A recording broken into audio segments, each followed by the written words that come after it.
Monday's stock market plunge also affected a number of local companies in the Triangle. At least $2.5 billion was reportedly lost in the market turmoil. But as our Steve Spracia found out, financial experts say it's all in the way you look at things. Good evening, Steve. Good evening, Sharon. That's right. Red Hat and other companies may be based locally, but let's face it, they deal in the global economy, and as such, investors have to expect there'll be ups and downs. And those who watch the market say, what happened yesterday? Well, investors have to be prepared, and they have to not panic. There is the opening bell. The Dow plunging lower, lower, and even lower in just the first 5.5 minutes. Watching it happen yesterday in real time, it looked like a crisis, but some say it had to happen. This is the first correction we've had in 4 years. Normally we see a correction of a 10% magnitude every 12 to 18 months.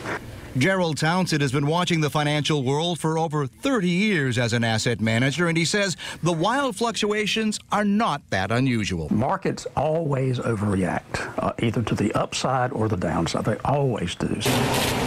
As the plunge in world markets affected our stock market, it was calculated that local Triangle-based companies lost $2.5 billion on Wall Street. Now, the local companies lost nothing. That's just the value of the shares trading in the marketplace. As Townsend explains it, investors should not be overly concerned about the value of shares. But the share price, is, again, it's simply investors' best guess on a given day of what they think it's worth, and that's driven by greed and fear daily.